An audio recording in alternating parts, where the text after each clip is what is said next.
Alright guys, so picking up the IS, just came out the transporter. Okay guys, first walk around, fresh off the transport.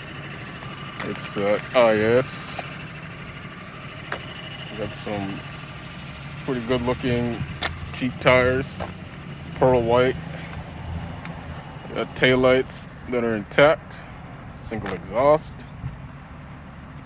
Got a tonneau cover, white interior. And there's the damage, door, rear fender. You can hear the engine ticking over. It's that 2JZ.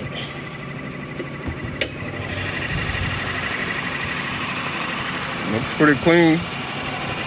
Sounds like a sewing machine. Alright.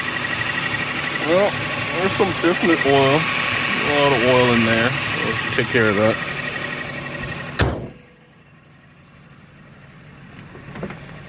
This is kind of a cloth interior, manual seats.